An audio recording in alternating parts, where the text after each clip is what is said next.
The message was 3 words. Don't let him find me. That was all she had time to type. Her hands were shaking, her vision was blurring at the edges. She could hear his footsteps on the other side of the bathroom door. Slow, deliberate, unhurried, the footsteps of a man who knew he had already won and was simply taking his time arriving at the finish line. She had pressed send without looking at the screen. She had been trying to reach her sister who lived 20 minutes away, her sister who knew the code word, who had the emergency plan, who had practiced this exact scenario with her 3 times over the past year, just in case. Her phone buzzed. She looked down, and the number on the screen was not her sister's number. She had mistyped 6 digits in, and she had hit the wrong contact and sent the most desperate message of her life to a complete and total stranger. The footsteps outside the door stopped, right outside, right there. She could feel him on the other side of the wall, could feel the particular quality of his stillness, the kind that meant he was listening, calculating, deciding. Her phone buzzed again. The stranger had replied, "I'm here, tell me what's happening." 4 words, no punctuation at the end, no question mark, not a question, a statement, a declaration. "I'm here," present tense, already present, as if the decision had been made the moment he read her message and everything after was just logistics. Amara Diallo, 29 years old, translator, woman who had spent 4 years learning how to disappear, pressed her back into the cold bathroom tile and read those 4 words. And for the first time in 4 years, she typed the truth to someone. "Welcome to this channel. And honey, this story is not what you think it is. It's bigger than a rescue. It's bigger than a romance. It's the story of a woman who survived by becoming invisible, and a man who saw her anyway. Stay with me. Like this video if you're already holding your breath. Subscribe so you never miss what comes next, and hit that notification bell because I promise you, you do not want to be late for this one." Now, let's go back to where it really started. 4 years, 3 months, and 11 days. That was how long Amara Diallo had been gone. Not dead, not missing, not lost, gone. By choice, by necessity, by the kind of calculated disappearance that required more courage than most people would ever understand. She had left everything, her apartment, her furniture, a closet full of clothes she'd spent years collecting, the coffee maker that had taken her 3 weeks to pick out, the framed photo of her mother on the kitchen shelf, the only photograph she owned of her mother smiling, genuinely smiling, not performing for the camera. She had left the photograph. She had told herself she could get another copy. She had never gotten another copy. She had taken her passport, her laptop, her emergency cash, 200,000 won she had been hoarding for 8 months inside the lining of her winter coat, folding the bills smaller and smaller until they were invisible to anyone who didn't know to look. She had taken her phone but replaced the SIM card before she even reached the bus stop. She had taken herself, and that had to be enough. The man she was leaving was named Daniel Park. To the world, the public world, the social world, the world that saw him at industry events and charity dinners and on the occasional lifestyle magazine spread about Seoul's most promising young architects. Daniel Park was a success story. 34 years old, self-made, brilliant. The kind of man whose name arrived in a room before he did, preceded by adjectives that all meant the same thing. He is going places and you want to be near him when he gets there. To Amara, he was something else. She had met him at a firm event. She had been 24, newly arrived in Seoul, freshly employed at a mid-sized translation company, still carrying that particular shine of someone who has just landed in a new city and has not yet had it worn away. He had approached her at the drinks table. He had been funny, genuinely funny, the kind of humor that felt like a private language between 2 people in a crowded room. He had asked her about her work, actually listened to her answers, remembered details from the beginning of the conversation, and circled back to them at the end. She had given him her number. She had been so sure about him. The first year had been extraordinary, the kind of love that felt like a discovery. You exist in the world and I found you, the kind that made ordinary Tuesdays feel significant. He had taken her to the coast for her birthday. He had learned her coffee order within the first week. He had introduced her to his friends with his hand on her back and pride in his voice, and she had thought, this is it, this is the person. The second year something shifted, so slightly, so gradually, that she almost missed it. He started asking questions about her friends, where she had been, why she had come home a different way than usual, who had called, why she was laughing at her phone. The questions were gentle, concerned, wrapped in the language of love. I worry about you. I just want to know you're safe. I love you more than you understand. She answered the questions. At first, she answered them easily, because she had nothing to hide. Then she started answering them carefully, because she noticed that certain answers produced a certain quality of silence from Daniel that was different from ordinary silence, harder, colder, like a door closing in a room that had no windows. She stopped calling her friends as often. It was easier. She changed her commute route when she realized he was checking her location. It was less complicated that way. She stopped posting on social media because he had said, very gently, very reasonably, that he worried about her safety, that Seoul could be unpredictable, that she didn't need strangers looking at photographs of her life. She closed her accounts. It was the simplest solution. Let us know in the comments where in the world you are watching this video from. If you enjoyed this video, please give it a like and stay with us. And don't forget to subscribe to our channel so you don't miss our next video. By the third year, Amara had a life that looked full from the outside. Good job, nice apartment, a handsome partner who told everyone she was the love of his life, and felt, from the inside, like a room that was getting smaller every month, walls moving imperceptibly inward. Ceiling dropping by millimeters, nothing you could point at, nothing dramatic enough to name, except the day she came home 20 minutes later than she had said she would, and Daniel was waiting by the door with that expression. Not anger, never anger. Daniel did not do anger. Daniel did something worse, a kind of terrible, patient, wounded disappointment that told her without a single word that she had done something wrong and that she would spend the next several hours figuring out what it was. She had been late because of a train delay. She had been late by 20 minutes. She had texted him. It did not matter. What mattered was that she had been late and that she had made him worry, and that he had explained to her very carefully, very lovingly, that when she made him worry like this, when she made him feel like she didn't care about his feelings, it put him in a very difficult place emotionally, and he just needed her to understand that. She had apologized. She had apologized for a train delay. She lay in bed that night in the dark and looked at the ceiling and thought, this is not love. She had been thinking it for a while, but this was the first time the thought had complete sentences. She stayed another 6 months. People always ask why someone stays. They ask it like it is simple, like it has a simple answer. It doesn't. You stay because you love the person you thought they were. You stay because they apologize, and the apology sounds true. You stay because leaving requires a plan, and making a plan requires mental space, and mental space is exactly what he has made sure you don't have.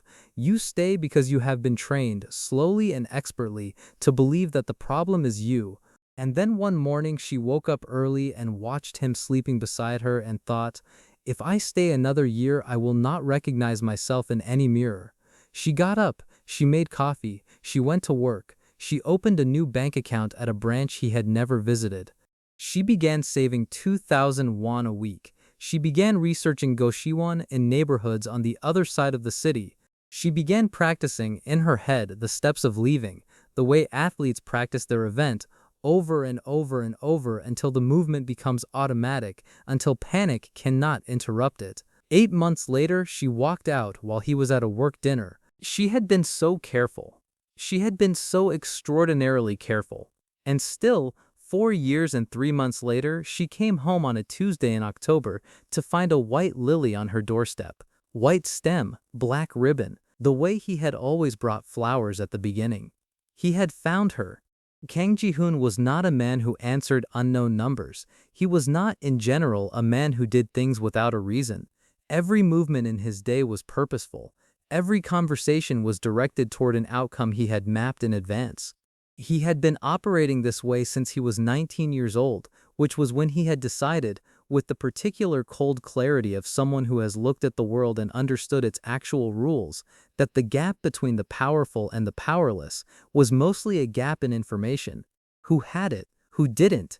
who knew how to use it and who was still waiting to be told what it meant. He had spent the last 17 years closing that gap entirely in his own favor. The Kang Group, officially, real estate, investment, international development, 11 offices across 5 countries, a publicly traded subsidiary that performed well enough to satisfy regulators and poorly enough to keep analysts from looking too closely.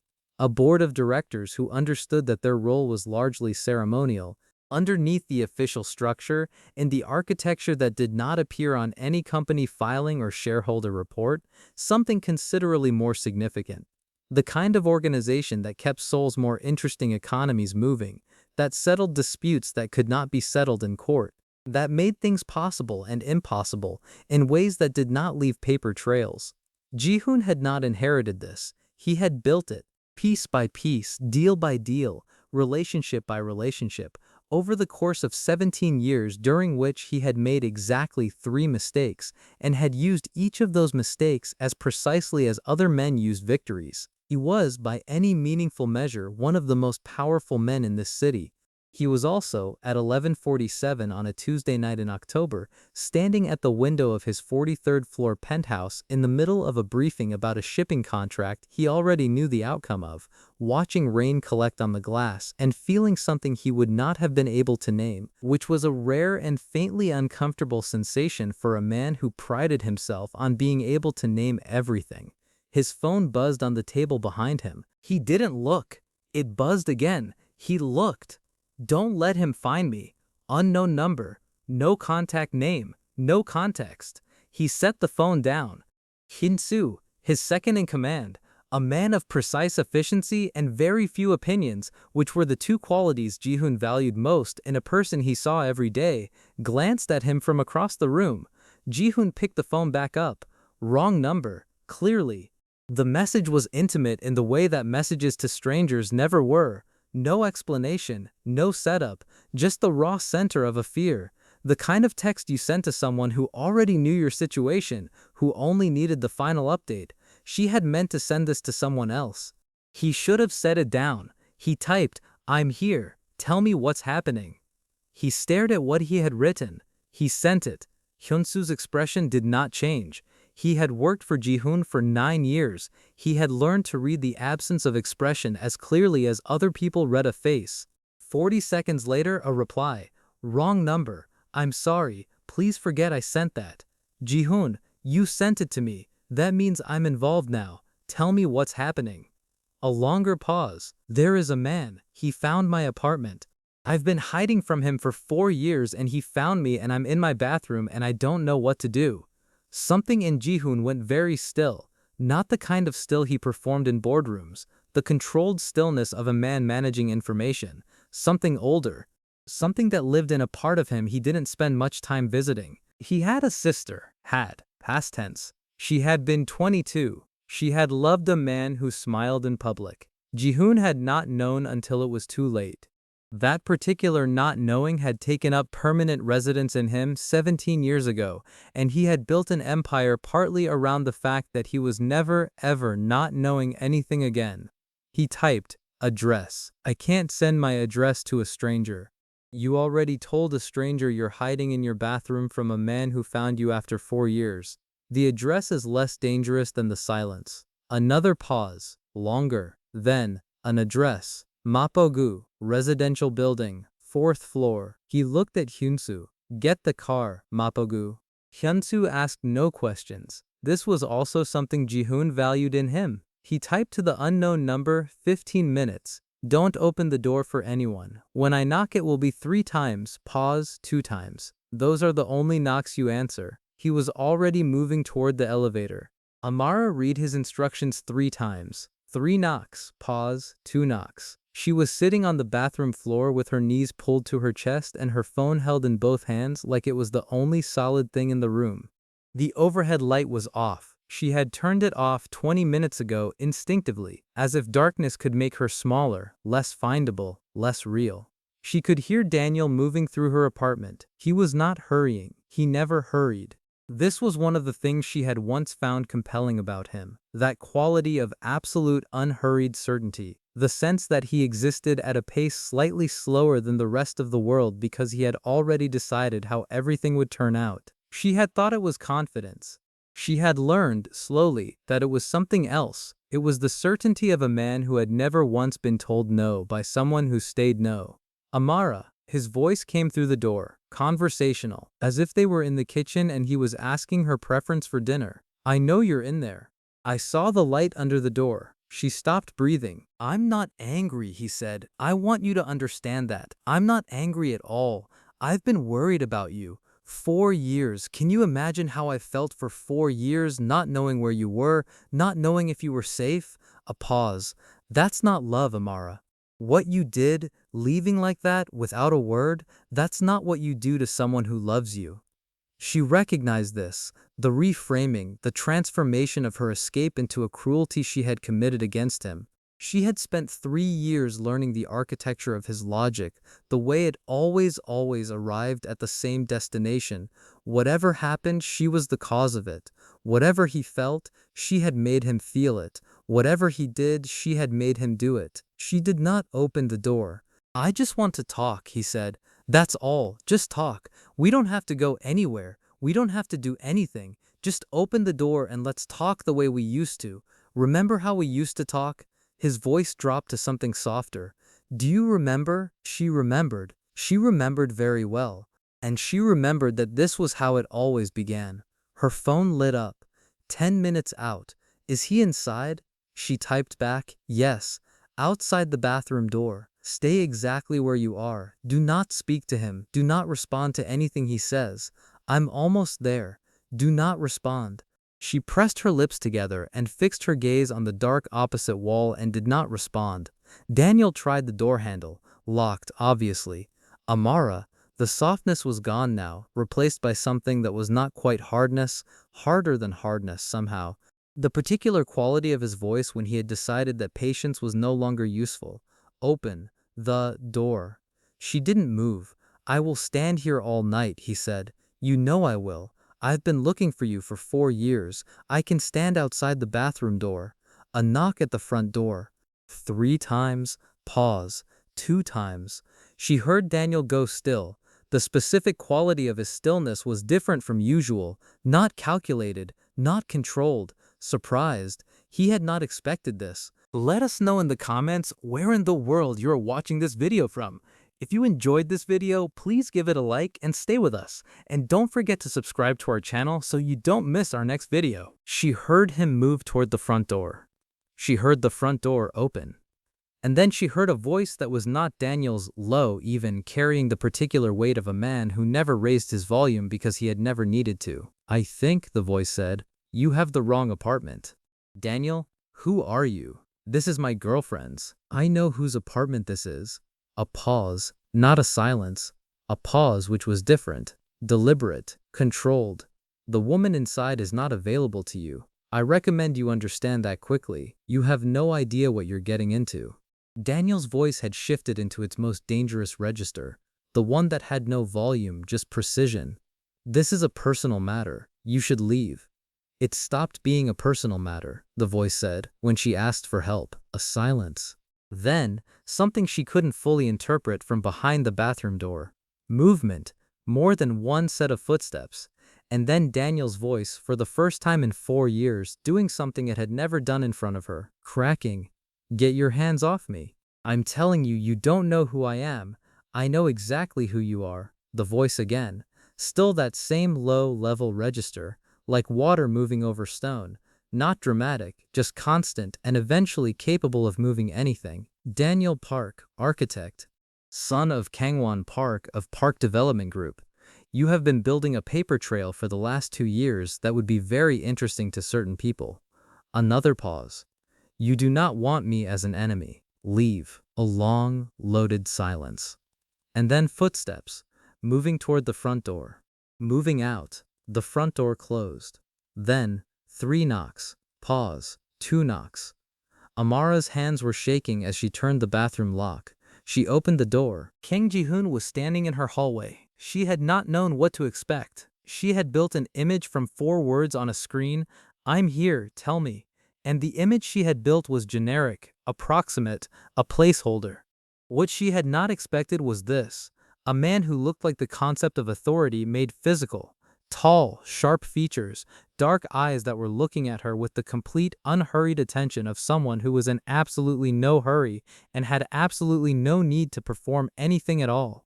He was wearing a dark coat over what looked like clothes that had not been chosen for an emergency. He had not dressed for this. He had come exactly as he was.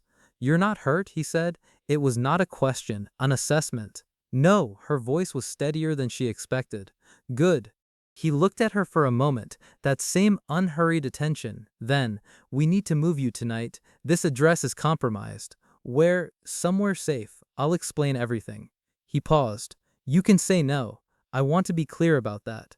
You can say no and I will leave and make sure you have different protection arrangements. But if you come with me, I will tell you the truth about everything." Amara looked at him, at this stranger in her hallway who had come at midnight because she had sent a wrong number text, who had removed Daniel Park from her apartment with the calm efficiency of someone dealing with a minor scheduling conflict, who was now standing in front of her offering her 2 options and making sure she understood the second one was real.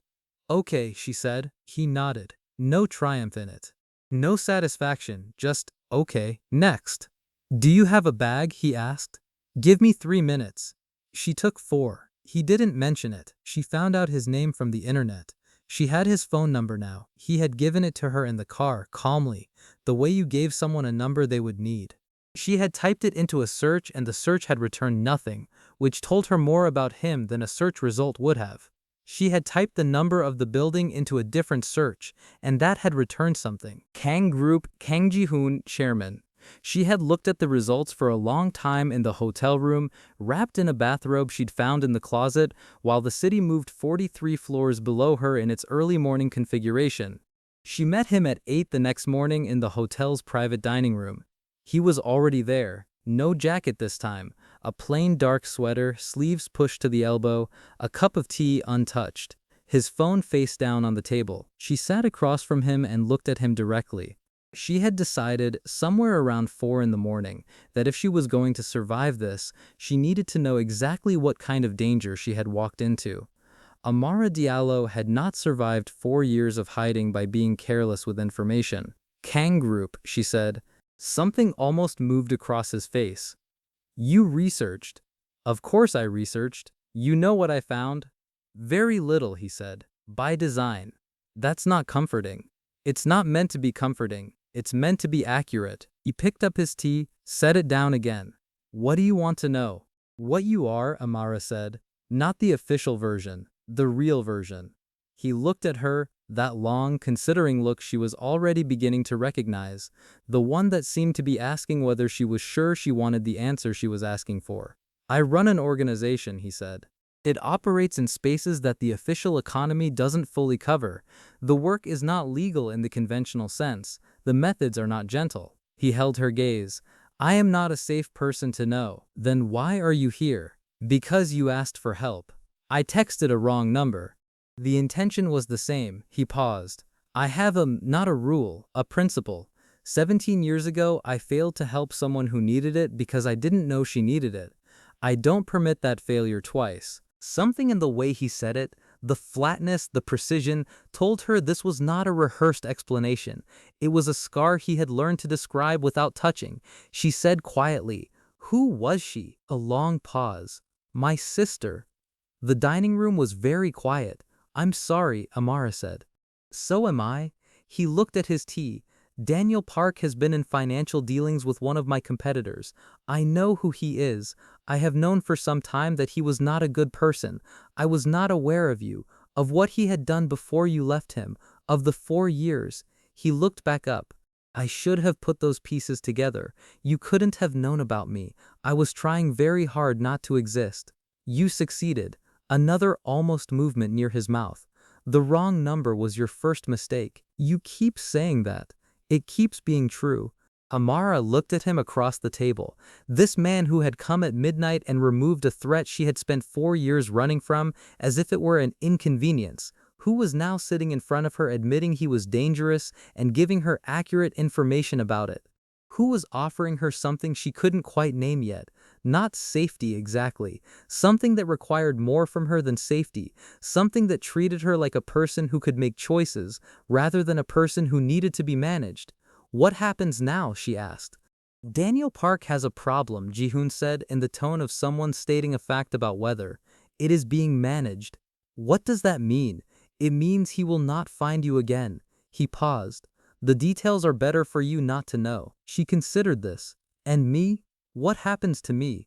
That, he said, is entirely up to you. She did not move into his building. She was very clear about that. She found a new apartment in a different neighborhood. Her own lease, her own name. She chose the neighborhood herself, chose the floor plan herself, signed the paperwork herself. She did not ask his opinion. He did not offer it. But she did accept the security arrangements. One person, discreet, professional, never in her line of sight unless she wanted them to be, who was not her keeper or her guard, but was, as Ji-hoon had described it, simply someone who would notice things she might not notice. A precaution, not a cage. She had told him the difference was important to her. He had said, I know. She had said, I'm telling you so you don't forget. He had said, I don't forget things. She had believed him. Over the following weeks, something began that she did not have a clean word for. It was not a relationship. Not yet, perhaps not ever, she told herself, though the perhaps had appeared of its own accord somewhere around the second week. It was more like a becoming acquainted with the idea of a person, learning the texture of someone. He called twice a week. Not to check in. He was not Daniel. He did not check in. He did not require her location or her schedule or her reason for being wherever she was. He called the way people called before calling became something you did for logistical reasons. Just to talk about the city, about her work, about a documentary he had watched about something she wouldn't have expected him to be interested in, which turned out to be vintage architecture. About a case she had been translating that she couldn't discuss specifically but could discuss philosophically. He was, she discovered, a precise listener, the kind who remembered not just what you said, but the texture around it, the pause before an answer, the speed of a sentence, the word you almost chose and didn't. It was, she recognized, a skill developed for purposes she didn't want to look at too closely. But it was also, in the specific context of two people talking in the evenings from different addresses in the same city, something that felt like being actually heard. She had not been actually heard in a very long time. She went to his building once, in the third week. Not invited, she had texted first, something she'd noticed she wanted to do and hadn't stopped herself from. He had said come whenever. He had a Steinway in his music room. She had not expected the music room. She had not expected a lot of things about him, the vinyl records organized with a specificity that suggested genuine feeling, not decoration, the kitchen that showed evidence of actual use, the section of the bookshelf given to poetry, which she found while he was making tea and which she did not mention because she could see he had not put it away before she arrived, which meant he had not been planning to hide it, which meant this was simply who he was. You play, she said, looking at the piano. Poorly, he said from the kitchen. My mother believed music civilized men who were born otherwise. She sat at the bench. She had not played in 2 years. The feel of the keys under her fingers was like finding a word you'd forgotten you knew. She played something she'd written herself, years ago, before Daniel, before Seoul, before all of it. Something she had never played for anyone. It was 4 minutes long, and it moved from something tentative into something that opened up in the third section into a kind of brightness she had been surprised to find she still had in her, the day she wrote it. When she stopped, the room was very quiet. Ji-hoon was standing in the doorway. He had come in silently at some point, and she had not noticed. His expression was doing something she couldn't read, or rather, could read, and wasn't ready to. Again, he said. She played it again, louder this time, like she meant it. She found out about Daniel on a Thursday morning, from a news notification on her phone. Architect under investigation for financial fraud. Daniel Park of Park Design Group held for questioning in connection with allegations of money laundering and falsified development contracts. She read the article twice. Then she put the phone face down on her kitchen table and sat with her coffee and looked at the wall. She thought about calling Ji-hoon. She thought about what he had said. Daniel Park has a problem, it is being managed. She thought about how carefully he had avoided explaining what that management would look like. She did not call, not because she was angry, because she already knew what she wanted to say, and she wanted to say it in person. Let us know in the comments where in the world you are watching this video from. If you enjoyed this video, please give it a like and stay with us. And don't forget to subscribe to our channel so you don't miss our next video. She went to his building that evening. He was at the window when she arrived, looking at the city the way he always looked at it, like something he owned in a way that had nothing to do with money. He turned when she came in. His expression, as always, gave nothing away. But she had been learning him for weeks, and she could see the specific quality of attention he brought when he was waiting for something. "You could have told me," she said. "You didn't need the details. I needed to know it was happening. It was always going to happen. The moment he put a lily on your doorstep, it was over for him. I was just deciding the pace." She looked at him. "That is terrifying, you know." "Yes," he agreed, without apology, without defense, just yes. "You did this because of your sister," she said. A long pause. "Partially. What's the other part?" He looked at her for a moment, that same unhurried attention that had been the first thing she'd noticed about him and had never stopped noticing. Then he said simply, "You asked me for help, and I came, and then I kept coming. The reason changed somewhere in there." Amara stood in the middle of his living room and looked at this man, dangerous, impossible, completely honest about both, and felt something she had been careful not to feel for a very long time. Not love, not yet, something that came before love. Something that felt like, "You are a person I want to be in the same room with. You are a person I want to keep knowing." "Okay," she said. He raised an eyebrow. "I'm not saying anything else yet," she said, "but okay." Something happened to his face that she had been waiting weeks to see. Not the almost smile, not the concession. Something genuine, something that came from further in. Something that looked like relief. "Okay," he said. On the morning she moved into her own apartment, the new one, the real one, her name on the door, Ji-hoon came with boxes. Not Hyun-soo, not a team. Him in a plain sweater, carrying boxes up 3 flights of stairs because the elevator was being repaired. He did not complain about this. He did not comment on the weight of the box containing her books, which was extensive. When the last box was in, she stood in the center of the empty room that was about to become her life, and looked around at the space she would fill with her own things, her own colors, her own choices. A window facing east, morning light. Ji-hoon stood near the door with his hands in his pockets, watching her. "Well," Amara said, "this is it." "This is it," he said. She turned to look at him. "You know this was a wrong number." "I know. You know I was trying to text someone else entirely." "I know that too." She turned back to the window. The city spread out below, ordinary and enormous and entirely hers. She had been hiding in it for 4 years. She was done hiding. "I'm glad I made the mistake," she said. She didn't hear him move. But she felt him come to stand beside her, close enough to be present, far enough to leave her room. The way he had always navigated space with her, here but not crowding, here but you choose the distance. "So am I," he said.